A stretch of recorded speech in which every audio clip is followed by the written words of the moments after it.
Hello అండి రాహుల్ గారు. Hi అండి. ప్రస్తుతం సోషల్ మీడియాలో వార్తల్లో మారు మ్రోగిపోతున్న పేరు కిరణ్ రాయల్ గారు. జనసేనకు చెందిన వ్యక్తి.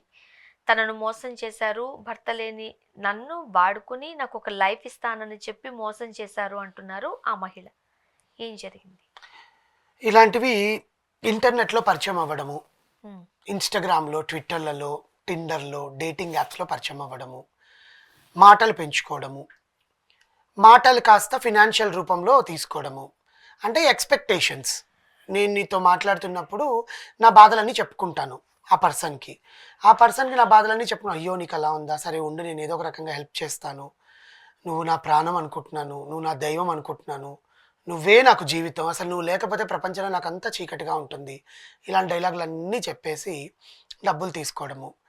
తీసుకున్నాక ఇప్పుడిస్తా, రేపిస్తా, ఎల్లుండిస్తా, అది ఇస్తా, ఇది ఇస్తా. ఎందుకంటే అది పరస్పర సంబంధం వల్ల డబ్బులిచ్చాడు. ఉమ్, అంతే కదా! మోసం అంటే నిన్ను తీసేసుకొని నువ్వు పారిపోయి దొంగతనం చేసి అలా కాకుండా నీ నుంచి ఒక ఎక్స్‌పెక్ట్ చేసావు. నువ్వు కూడా అతనికి ఎక్స్‌పెక్టేషన్సే పెట్టావు, సెట్ చేసావు. నిన్ను కానీ ఇతను నమ్ముకున్నావు. జనసేనకు సంబంధించిన వ్యక్తి కదా. అదే అసలు అక్కడి దాకా రావాలి అంటే అసలు ఏం జరిగింది అంటే తిరుపతికి చెందిన లక్ష్మి అనే అమ్మాయి. ఉమ్, భర్త ఉన్నాడు. ఇద్దరు పిల్లలు. తర్వాత మళ్ళీ అక్రమ సంబంధం. ఇన్‌స్టాగ్రామ్‌లో పరిచయమైన ఒక వ్యక్తి. అతను ఈమెతో క్లోజ్‌గా ఉండడము, ఈమెతో మాట్లాడడము. కొంతమంది తనకు హస్బెండ్ లేరు అని చెప్తున్నారు. లేదు భర్త ఉన్నాడు కానీ దూరంగా ఉంటున్నారు అని చెప్తున్నారు. అది ఎంతవరకు నిజమో మనకు పోలీసుల దర్యాప్తులో తెలుస్తుంది. ఈ అమ్మాయి వీడియో ప్రకారం చెప్పింది ఏందంటే అతను నన్ను వాడుకోవడానికి ట్రై చేశాడు, బెదిరించాడు, నా పిల్లల్ని చంపిస్తానని బెదిరిస్తున్నాడు, నాతో కూడా వీడియోలు తీసి మాట్లాడుతున్నాడు, ఆ ప్రూఫ్‌లన్నీ నాకున్నాయి. నా డబ్బు నాకిప్పించండి ప్లస్ నాకు రక్షణ కల్పించండి. ఇది అమ్మాయి అడిగిన మ్యాటర్. ఉమ్, అసలు రక్షణ కల్పించండి అంటే నువ్వు అడుగుని ముందుకు వేయకపోతే వాళ్ళెందుకొచ్చి నీ దగ్గర డబ్బులు తీసుకుంటారు? నువ్వేం ఆశించి తీసుకున్నావు? నీకు ఇద్దరు పిల్లలున్నారు, బంగారమైన ఆస్తి ఉంది, డబ్బున్నావు. అవతల పర్సన్ వాడు ఎంత ఎదవైనా మనం కదా ముందు వెళ్ళకుండా ఉండాలి. అవును, ప్రతిసారి అమ్మాయిలే పాపం. సెకండ్ నమ్మావు పాపం అతన్ని, నేను డబ్బులంతా కంప్లీట్ ఇచ్చావు. చేయలేదు. చెప్పండి. తప్పు ఇద్దరి దగ్గర ఉంది. వాడొస్తాడు, వాడి ఎదవండి. వాడొస్తాడు. నువ్వు ఇట్లా ఉండాలని ఎందుకు మహిళని మళ్ళీ నేను అమ్మాయిని ఏమనట్లా, ఇది అమ్మాయి మీద జాలి పడుతున్నా. ఎందుకంటే వాడికి ఎదవ. నీకు ఆల్రెడీ ఇద్దరు పిల్లలుండి డబ్బు పోగొట్టుకొని ఇప్పుడు ఈ డబ్బు ఎక్కడ రికవరీ చేస్తాడు? వాడికి ఉండే పలుకుబడితే ఏదైనా చేయొచ్చుగా. ఇప్పుడు నువ్వు చచ్చిపోతానని బెదిరించి నువ్వు చచ్చిపోతే నీ పిల్లలు అన్యాయం అయిపోరు. ఇప్పుడు అమ్మాయి సూసైడ్ చేసుకుంటానని వీడియో రిలీజ్ చేసిందండి. వీడియో రిలీజ్ చేసి అమ్మాయి నిజంగా సూసైడ్ టెండెన్సీతో ఏమైనా చేసేసుకుంటా ఇద్దరు పిల్లలు అన్యాయం అయిపోతారు కదా. ఆ ఇద్దరు పిల్లలకి ఒక తోడు ఉంటాడు కదా అని చెప్పి నువ్వు అతన్ని ప్రేమించావో, ఇష్టపడ్డావో, ఇంకా వేరే రకంగా ఏదైనా శారీరకంగా నేను అనట్లేదు. ఎందుకంటే ఇద్దరు పిల్లలు ఉన్నప్పుడు ఆ ఇద్దరు పిల్లలకు ఒక భరోసాగా, ఈమెకు ఒక తోడుగానే నువ్వు ఎంచుకున్నావు ఇన్‌స్టాగ్రామ్‌లో పరిచయం చేసుకొని. అతను కూడా అది సరే నీ దగ్గర నుంచి డబ్బు వస్తోంది కదా, అది వస్తోంది కదా అని మాట్లాడుతూ ఏదో తీసుకున్నాడు. 1,25,00,000 తీసుకున్నాడు. ఒకటా రెండో కూడా కాదు, 1,25,00,000, 1,50,00,000 దగ్గర కాదు, దగ్గరగా. ఈమె ఎట్లా ఇచ్చింది ఆయనకి? నేను ఇప్పుడు అదే కదా అనేది. నువ్వు ఎలా నమ్మి ఇచ్చావు అంత డబ్బు? ఇప్పుడు ఈమె డబ్బులు తీసుకుంది, కాకపోతే కాస్త జీవితాంతం తోడుంటాను అని ప్రామిస్ చేసి ఉండుండొచ్చు. నువ్వు డబ్బులు తీసుకుని ఎదురు డబ్బులు ఇచ్చింది. మోసపోతే అదే అనుకోవచ్చు. ఎదురు డబ్బులు ఇవ్వడం ఏంటి? ఎదురు డబ్బులు ఇచ్చి కొనుక్కున్నట్టు ఇది. ఇప్పుడు కొనుక్కోవడం అని కాదులేండి, అమ్మాయి ప్రేమతోనే ఇచ్చి ఉంటుంది బేసికల్లీ. నమ్మి, ప్రేమ కన్నా ముందు నమ్మకం, ట్రస్ట్. అదే.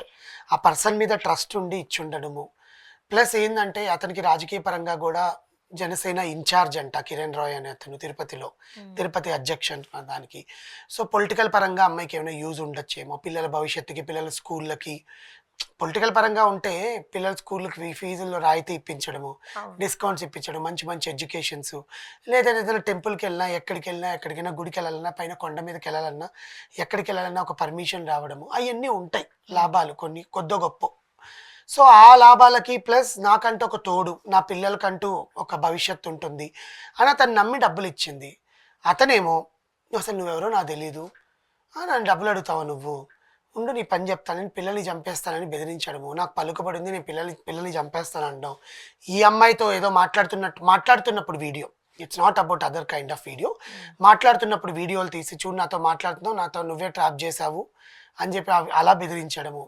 ఇవన్నీ కాదండి, నా దగ్గర అన్ని ప్రూఫ్లు ఉన్నాయి, వాడిని ముందు అరెస్ట్ చేయండి, లేదా నేను సూసైడ్ చేసుకొని చచ్చిపోతున్నాను, నా పిల్లలకు నేను సమాధానం చెప్పుకోలేకపోతున్నాను, డబ్బు గురించి 1,50,00,000 ఖర్చు పెట్టేస్తే నా పిల్లలకి ఇప్పుడు అప్పుల పాలైపోయాను నేను, ఎక్కడెక్కడి నుంచో అమ్మాయి ఆస్తిపరురాలు కాదండి, ఎక్కడెక్కడి నుంచో అప్పులు తీసుకొచ్చి ఇచ్చింది. 1.5 కోటి. తిట్టాలి అది ఎంత టైం వ్యవధిలో మనకు తెలియదు కానీ అప్పుడు అదే నేను చెప్తున్నాను, ఎట్లా నమ్మి ఇచ్చావు? వాడి ఎదవని తెలియలేదా ఇన్ని రోజుల్లో? ఒక్క క్షణంలోనే తెలుస్తుంది కదా అతని బిహేవియర్లో. ఎందుకంటే ఫర్ ఎగ్జాంపుల్ ఒక 10,000 రూపాయలు వాడు అడిగాడు, ఈ అమ్మాయి దగ్గర సడన్గా లేవు, కానీ వాడికి పీకల మీద ప్రాబ్లం. అసలు ఆ 10,000కి కాబట్టి చచ్చిపోతాడు ఆ 10,000 లేకపోతే. అప్పుడు ఈ అమ్మాయి దగ్గర లేవు, అప్పుడు నిజస్వరూపం బయటపడుతుంది. ఎవరికైనా బయటపడుతుంది నిజస్వరూపం. అప్పుడైనా తెలుసుకోలేకపోయిందా? ఇప్పుడు సడన్గా డబ్బులు అడగగానే అమ్మాయి దగ్గర డబ్బులు ఉండవుగా, రేపు పొద్దున ఇస్తాను, ఎల్లుండి ఇస్తాను, ఎవరో ఒకరిని అడగాలి, వడ్డీకి తీసుకోవాలని అడిగా తీసుకొస్తుంది అమ్మాయి. ఒకవేళ ఆ టైంకి ఇవ్వకపోతే నిజస్వరూపం అనేది బయటపడుతుంది. గొడవలు, కోపం అప్పుడు తెలిసి అప్పటికైనా తెలియలేదా? ఎందుకంటే అట్లెట్లా నమ్మి మోసపోతున్నారు, అట్లెట్లా పిల్లల భవిష్యత్తు ఆలోచించకుండా మోసపోవడము. ఆ 1.5 కోటి ఉంటే ఆ పిల్లల భవిష్యత్తు ఎంత బాగుండేదండి. ఆమె ఏజ్, వాడి ఏజ్, అసలు వాడు అసలు ఏంటో నాకైతే ఏం అర్థం కావట్లేదు. అసలు ఆ న్యూస్ చూసినప్పటి నుంచి జనసేన పవన్ కళ్యాణ్ గారు కింద ఉండే వాళ్ళందరూ ఇంతేనా అని చాలామంది అంటున్నారు. అసలు పార్టీకే పేరు పోతుంది. ఇప్పుడు ఆయన డిప్యూటీ సీఎం, ఆయన కింద పనిచేసే వాళ్ళంతా ఇట్లాగా ఇలాంటి అధ్యక్షుల్లా పెట్టుకునేది, ఆడవాళ్ళని మోసం చేసే అధ్యక్షుల్ని ఈ డబ్బు తీసుకుని జనసేనలో కలుపుతున్నారేమో, మైట్ బి ఇవన్నీ మాట్లాడుతున్నారు.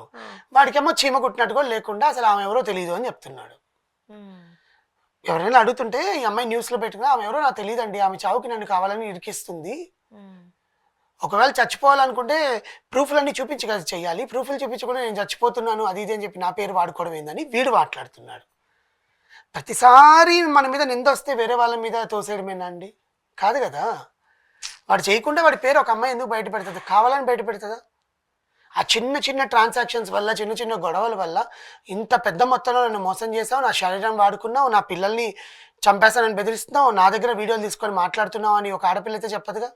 Something is there. వాడు ఇప్పటికైనా ఆ డబ్బులైనా ఇచ్చేసి వాడి పని వాడు చూసుకొని వెళ్ళిపోతే బాగుండు. 1,50,00,000 తీసుకున్నాడంటే వాడు అసలు ఏం చేస్తున్నాడు తిరుపతిలో? అంటే ఒకటి, ఇంతకుముందు మీరు అన్నట్టు నిజంగానే భర్త ఉన్నారు, పిల్లలు ఉన్నారు, రిలేషన్ పెట్టుకోవడం, డబ్బులు ఇవ్వడం ఇవన్నీ తప్పులే. కానీ ఆడదు కాబట్టి ఇలా చేసింది, నువ్వెందుకు బరి తెగించావు, మోసపోయింది ఆమె. అమ్మాయి మోసపోయింది. ఒక్కసారి అంటే తప్పుని వెతకడం మాత్రమే కాకుండా కరెక్టే ఆమె తప్పు చేసింది అని అనుకున్నారు. అక్కడ ఒక సెకండ్ ఆగి ఆమెకి జరిగిన అన్యాయానికి సంబంధించి న్యాయం చేయాలని కదా ఆలోచించాలి. నేను అదే చెప్తున్నాను. ఈ అమ్మాయి నిజంగా అంత బాధపడే కన్నా కూడా ప్రూఫ్లన్నీ తీసుకువెళ్ళి పోలీస్ స్టేషన్కో లేకపోతే డిప్యూటీ సీఎం గారికి ఒక లేఖ రాసి చూడండి. లేదులే, ఆ ప్రూఫ్స్ అన్ని లేకుండానే ఆమె సెల్ఫీ వీడియో చేయగలిగారు. ప్రూఫ్స్ ఉన్నాయని చెప్పిందా? అది ఏంటంటే హ్యూమన్ టెండెన్సీ అండి, భయానికి ఆందోళన అయిపోయి పిల్లల భవిష్యత్తు ఏమైపోతుందో, వాడు చంపేస్తానంటున్నాడు, ఏదో మాయ మాటలు చెప్పుండొచ్చు, అది చేస్తా ఇది చేస్తా దానికోసం ఇంత డబ్బులు అవుతాయి అని చెప్పుండొచ్చు, ఏదో ఒకటి చేశాడు వాడు. సంథింగ్ ఆ ప్రూఫ్లన్నీ తెలిస్తే కానీ వాడి గురించి తెలియదు మనకు. కానీ పాపం ఆడవాళ్ళు ఇట్లా నమ్మి మోసపోవడము, ఇలా మోసం చేసే వాళ్ళ వృత్తి అండి, వాళ్ళ వృత్తే అది, మోసం చేయడమే వృత్తి. ఈ అమ్మాయి ఇప్పటికైనా మేల్కొని డిప్యూటీ సీఎంగా పవన్ కళ్యాణ్ గారికి ఆ ప్రూఫ్లన్నీ పంపించి వాడి భాగవతం పట్టకపోతే వాడు ఇంకెంతమందిని మోసం చేస్తాడు? ఆ పేరును అడ్డం పెట్టుకొని, జనసేనని అడ్డం పెట్టుకొని ఆ పేరుకే చెడ్డ పేరు వస్తుంది కదా, రెప్యుటేషన్ ప్రాబ్లం అది. చూద్దాం ఏం జరుగుతుందో. Thank you so much.